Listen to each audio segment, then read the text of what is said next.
भगवान बुद्ध श्रावस्ती में थे। उनके शिष्य ने उनसे भिक्षाटन के लिए आज्ञा ली। बुद्ध ने उन्हें आज्ञा दी और कहा, हमें अपने हर कर्म को ध्यानपूर्वक देखना चाहिए। देखने के लिए अपने कर्म के एकदम समीप ना रहे, कुछ दूरी बनाए रखे और देखें कि आप क्या कर रहे हैं।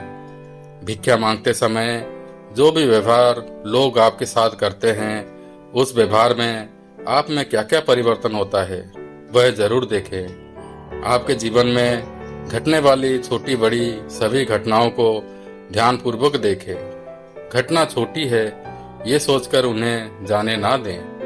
हर छोटी घटना किसी दूसरी बड़ी घटना से जुड़ी होती है। सभी शिष्य बुद्ध से आज्ञा लेकर भिक्षा मांगने चले गए। जिस नगर में वह सभी शिष्य भिक्षा मांग रहे थे, उसी नगर में दो अन्य विचारधाराओं के सन्यासी भी भिक्षा मांग रहे थे। भिक्षा मांगते मांगते वह सभी सन्यासी किसी एक स्थान पर आकर मिल गए। उन दोनों विचारधाराओं के सन्यासियों ने एक दूसरे को अभिवादन किया और अपने विचार रखे। धीरे धीरे विचारों में मतभेद उत्पन्न होने लगा, क्योंकि वह विपरीत विचारधाराओं के सन्यासी थे। इसीलिए उनके विचारों में मेल संभव नहीं था। वह एक दूसरे की बात मानने को तैयार नहीं थे। वह एक दूसरे को झूठा और पाखंडी साबित करना चाहते थे। धीरे धीरे विवाद इतना बढ़ गया कि वह ऊंची आवाज में बात करने लगे और एक दूसरे को अपशब्द भी करने लगे। कुछ देर बाद उनमें हाथापाई भी शुरू हो गई। बुद्ध के शिष्यों ने ये विवाद देखा, जिसमें बहस का मुद्दा था कि संसार शाश्वत है या नहीं और संसार का कोई सीमा भी है या नहीं। बहस का मुद्दा अच्छा था। बुद्ध के शिष्य भी वहां रुके और उन्होंने सोचा कि आज कुछ नया जानने को मिलेगा, लेकिन वहां तो मारपीट हो गई थी। तब वह सभी शिष्य बुद्ध के पास वापस आए और उन्होंने बुद्ध को वह सभी घटना अपना कर्म बताया और कहा कि आज हम सोच रहे थे कि कुछ नया जानने को मिलेगा, लेकिन ऐसा नहीं हुआ। बुद्ध मुस्कुराए और बोले, तुमने वहां क्या सीखा? शिष्य बोले, वहां सीखने जैसा क्या था? जो सीखा जा सकता था वह तो उन्होंने कहा ही नहीं। वह सभी तो आपस में झगड़ रहे थे। बुद्ध ने कहा, जीवन में घटी हर घटना महत्वपूर्ण है, क्योंकि ये घटना हमें सिखाती है कि हमें कैसे जीना चाहिए। मुझे बताओ कि वह क्यों झगड़ रहे थे? शिष्यों ने कहा, क्योंकि वह विपरीत विचारधाराओं के सन्यासी थे। उनके विचार आपस में मिल नहीं रहे थे। बुद्ध ने कहा कि उन दोनों विपरीत विचारधाराओं के सन्यासी के विचारों में कोई कमी थी या वह गलत थे। शिष्य ने कहा, ऐसा नहीं था। उन दोनों के विचार अपने अपनी जगह सही थे, बस वह एक दूसरे के विचारों से सहमत नहीं थे। तब बुद्ध ने कहा, विचारों में असहमति इसलिए है क्योंकि सभी को ये दृढ़ विश्वास होता है कि वह जो जानता है वही सत्य है। इसके अलावा सब झूठ है, क्योंकि इस सत्य को उसने अपने हाथों से टटोल टटोल कर पाया है। इतनी मेहनत के बाद जो सत्य उसने पाया, उस पर अगर कोई प्रश्न चिन्ह लगा दे, तब वह यह कैसे सह सकता है? विवाद तो होगा ही। शिष्य ने कहा, हे बुद्ध, जब उन सभी के विचार सत्य हैं, तब उनके विचार एक दूसरे के विपरीत कैसे हैं? जैसा आप कहते हैं कि सत्य एक ही है, तब वह अलग अलग सत्य क्यों बता रहे थे? बुद्ध ने कहा, ये दृष्टि की बात है। इस संसार में सभी दृष्टिहीन हैं। उनके पास आंखें तो है, लेकिन उनमें दृष्टि नहीं है। मैं तुम्हें एक कहानी सुनाता हूँ। कहानी काल्पनिक है। इससे तुम समझ पाओगे कि बात सत्य होने पर भी विपरीत क्यों हो जाती है और विवाद क्यों होता है। एक गांव में सभी दृष्टिहीन व्यक्ति रहते थे। उनकी आंखों में जरा भी दृष्टि नहीं थी। वह सभी चीजों को अपने हाथों से टटोल टटोल कर पहचानते थे। वह सभी जन्म से ही दृष्टिहीन थे। उनके पूर्वज भी दृष्टिहीन थे और उनके बच्चे भी दृष्टिहीन ही थे।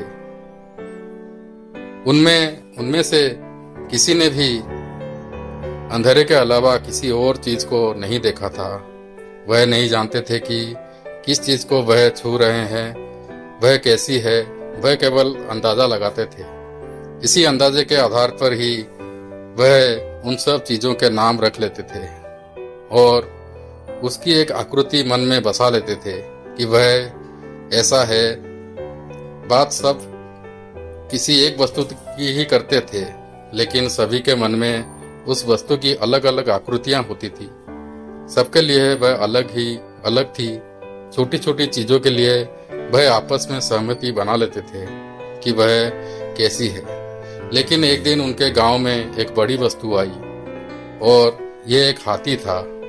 आज तक उन गांव वालों ने कभी हाथी को देखा नहीं था।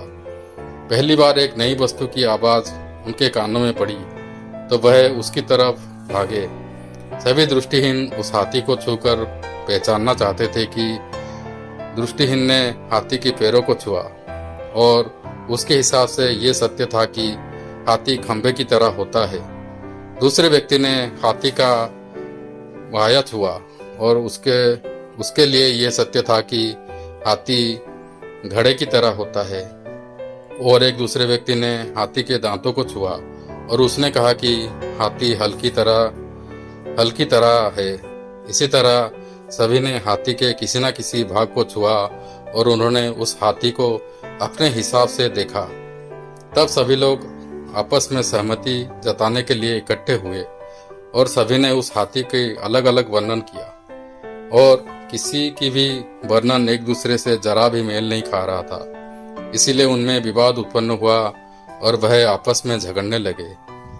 इनमें से हर किसी व्यक्ति ने पूर्ण सत्य के केवल एक छोटा सा ही हिस्सा देखा था, लेकिन वह पूर्ण सत्य को नहीं देख पाए थे और ना ही समझ पाए। उन्होंने ये भी नहीं सोचा कि वह सब व्यक्तियों द्वारा जाने गए सत्य को एकत्रित कर पूर्ण सत्य के समीप पहुंच सकते हैं, बल्कि वह आज तक अपने अपने सत्यों को लेकर झगड़ रहे हैं। इसीलिए वह उस सत्य से दूर हैं जो केवल एक ही होता है। बुद्ध ने कहा, ये बात उन संप्रदायों के लिए भी सत्य है जो अपने में लड़ते हैं, क्योंकि वह ये समझते हैं कि वह विद्वान हैं और सब जानते हैं। बुद्ध के एक शिष्य ने बुद्ध से कहा, बुद्ध आप ही बता दें कि क्या यह संसार शाश्वत है? क्या इस संसार की कोई सीमा है? बुद्ध ने कहा, तुम उन दृष्टिहीन व्यक्तियों से पीछे हो जिन्होंने सत्य को पहचानने के लिए सत्य को टटोलने की कोशिश की। उन्हें थोड़ा ही सही सत्य का कुछ हिस्सा मिला, लेकिन अगर इसका उत्तर मैं दूंगा तब तुम किसी सत्य तक पहुंच नहीं पाओगे। अपनी दृष्टि को जागरूक करो और देखो कि वह कोई हल नहीं है, कोई खंभा नहीं है और ना ही कोई घड़ा है, वह तो एक हाथी है। उस शिष्य की समझ में बुद्ध की बात आ गई, लेकिन क्या ये बात हम समझ पाए हैं? आज तक हम सभी उन दृष्टिहीन गांव वालों की तरह ही है।